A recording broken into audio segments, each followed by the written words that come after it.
وسهلا فيكم أعزائي المشاهدين في حلقة جديدة من برنامج جارك القريب. اليوم معي ثنا جوابرة من باقة الغربية، أنا الحنان ميلر من القدس. اليوم بدنا نتناول موضوع الأكل اللي هو موضوع مشترك لنا جميعا في لكل الناس، لكل البشرية. احكي لنا شوي عن المطبخ العربي الفلسطيني أولا، وبعدين أنا أحكي عن المطبخ اليهودي أو الإسرائيلي إذا هذا موجود. تفضلي. المطبخ العربي عندنا هون في البلاد. اول ما تقول كلمه مطبخ العربي بيجي ببالي الدوالي. انا شخصيا كثير بحب الدوالي. الدوالي هي للي بيعرفش الكلمه هي ورق عنب، زي بيحكوها في سوريا، في لبنان هذا المصطلح تبعها. الاشياء غالبا هو اشياء ملايب رز. مين اللي فكرت تجيب الكوسه، تنقر الكوسه، تعمل رز، بتحط الرز جوا الكوسه وبعدين تطبخ؟ يعني في لها كثير مراحل هي الطبخه. ابداع. فمين فكر بالاشي؟ كمان في عنا من مميزات مطبخنا طبعا هو الحمص والفلافل، اللي هي الشغله اللي انتم كثير اخذتوها من مطبخنا، واحنا بعدين بنتكاتل لمين ننسب الاشي. فاحنا عنا الشاورما زي ما بتعرف. في عنا مميزات الاكل اللي بخص مناسبات اللي هي او مناسبات دينيه او مناسبات اللي هي اعياد. ففي عنا زي ما حكينا عن القطايف اللي بناكلها برمضان، تقريبا بس برمضان بناكلها، بعد رمضان بطل لها طعم، بس ب30 يوم فبناكلها بعد الافطار.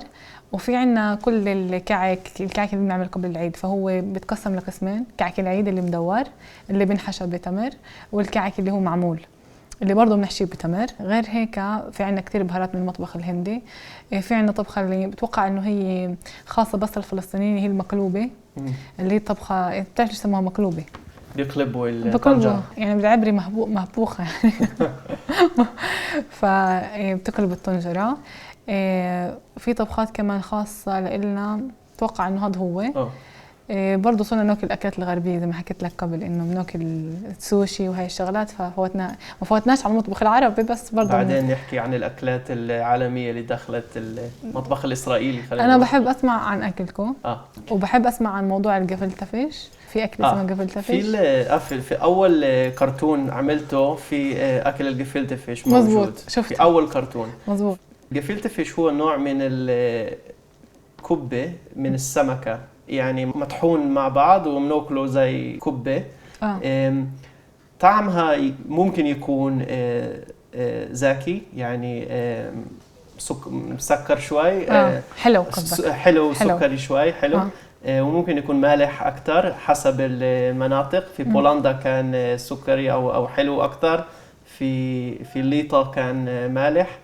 الفكرة كانت إنه ممنوع في يوم السبت نشلح أو نشيل العظام من السمك، فعملوها زي كوبة واحدة عشان ما نشلح. هذا موضوع يتعلق بشرائع الدين في يوم السبت اليهودي. ما في شيء مطبخ اسمه مطبخ يهودي واحد، يعني في مطبخ شرقي ليهود الشرقيين اللي كانوا عايشين في الشرق الأوسط أو في المغرب العربي مع الكسكس وهذه الشغلات، وفي المطبخ الشرقي كل الأكلات اللي ذكرتيها. وفي المطبخ الأوروبي أكل أوروبي يعني. بس في عندنا أكلات خاصة للأعياد. في عندنا فطير الفصح اللي اسمه ماتزا، اللي هو فقط من طحين ومي فقط. بعدين عندنا بدون خميرة، بدون خميرة. بيكون كتير رفيع، بيكون قاسي كمان. صحيح، قاسي. العرب كتير بيحبوا يأكلوا الماتزا. مظبوط. مش بس في فصح، بس في كل أيام السنة. عندنا كمان كعك مختلفة. يعني عندنا كعكة اسمها سوفغانية، اللي هي منفوخة شوي زي اسفنجة بالعربي. اسفنجة بالضبط. وهي اجت من أوروبا، يعني أنا كمان شفتها في بولندا نفس الشيء، نفس الاسفنجة. دوناتس بعتهم. دوناتس بالضبط. وعندنا في بوريم في عيد المساخر عندنا كعك معين مخشي بالتمر أو بالشوكولاتة، اسمه أوزن هامان، ودن هامان، نفس هامان القرآن. مظبوط. اللي كان عدو اليهود في المملكة الفارسية. فهي أكلات خاصة بالأعياد زي ما في عندكم أكل خاص بالأعياد. اللي أنا حابة أضيفه إنه بالإضافة للأشياء اللي أنتم بتعملوها، فكأقلية عايشين معكم إحنا يعني عملنا زي كأنه نسخ لصق. فأنا بتذكر عمتي كل صغرتي عمتي كانت تعمل السفجانيات، هي تعملها الاسفنجة وتحشيها بططلة. وكمان كانت تعمل أذن همان، ما كناش نعرف شو قصة همان بس كنا ناكل أذن همان. والمتسوت اللي هن فطير الفصح. أيوة. احنا بناكله يعني بناكله معكم بالمقابل لكم، انتم بتبلشوا تعملوه واحنا بنبلش ناكل معكم. اكيد في تبادل في تبادل حضاري ثقافي داخل الاكل. طبعا انتم اخذتوا منا الحمص، الفلافل. انا اكثر شيء كان علي غريب برمضان لما بلشت اشتغل انه لما شفت محلات حمص بتعملش فلافل، لانه عاده هي مع بعض. بحكي له كيف يعني. الفرق الوحيد ممكن او الفرق الكبير هو في الموضوع الخمر والنبيذ. مزبوط. احنا بنقدس السبت او كل الاعياد بالنبيذ، بالمباركه او بالدعاء على النبيذ. ما بنسكر، يعني هذا شيء حرام في الدين، بس بنشرب شوي باستثناء عيد المساخر اللي مسموح نسكر فيه. انتوا يعني كيف بتطلعوا لموضوع الكحول او موضوع الخمر؟ الكحول عندنا مش موجود بالمرة بالإسلام، يعني أنت ممكن تلتقي بناس اللي هن بحياتهم ما ذاقوه ولا بيعرفوا كيف طعمه، اللي هن الناس المتدينين. المنطق اللي من تحريم الخمر هو إنه الله عز وجل بده إياك تضلك موجود بوعيك، وإنه تتصرف بالحياة بوعي. فهن بيحكوا ما أسكر قليله فكثيره حرام. حتى كل إشي اللي إحنا بنشك إنه ممكن يسكر وممنوع يدخل عنا على الأكل، ولا أي نوع من الأشياء. كان في فترة عن جوزة الطيب اللي هي نوع من البهار إنه ممنوع تدخل وهيك. فهي مش موجود بالمرة يعني. فيش عنا إشي مقابل للتقديس اللي أنتم بتعملوه عنا في الإسلام. أنا كنت حابة دايما بحكي إنه أنا بنظرتي كيف تم تحريم الخمر هي اجت بشكل ذكي اللي بتناسب مع النفس البشريه، لانه النفس البشريه كلها مره واحده. لانه العرب لما اجاهن الاسلام كانوا يشربوا خمر بشكل اللي هو مسكر وكثير وهيك. فتحريم اجى على مراحل، هذا اللي كان صح. وكان تحريم بالاول انه تخفيف، بعدين قبل الصلاه، بعدين صار تحريم نهائي. ومن وقتها احنا في أكلات بالمقابل إنه إحنا حرام علينا نأكلها، إنه إلكم مسموح. مزبوط. مثلا خلط اللحم والمنشقات الحليب والألبان. مزبوط.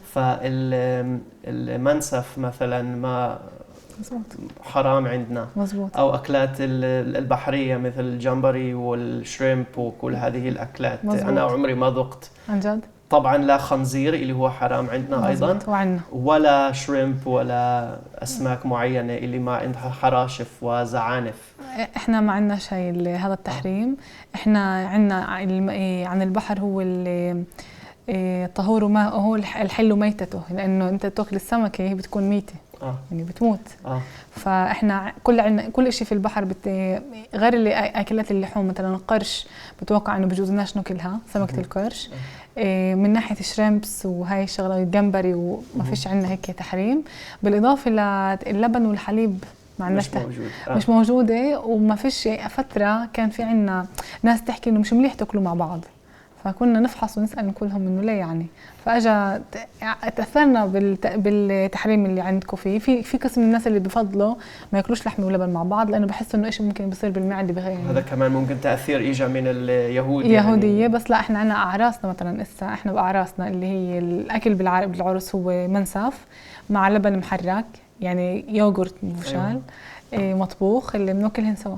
آخر جملة يعني إذا اجيتوا على إسرائيل لمطعم كشير، يا إما بيكون في لحوم يا ألبان. مزبوط. أبداً يعني إذا أكلت ستيك أو أكلت همبرجر مش ممكن تشرب قهوة بحليب بعدين. مزبوط. هذا حرام عندنا. مزبوط. شكراً كثير، موضوع مثير جداً. شكراً ثناء، وشكراً لكم أعزائي المشاهدين، ونشوفكم إن شاء الله بحلقة قادمة من جارك القريب.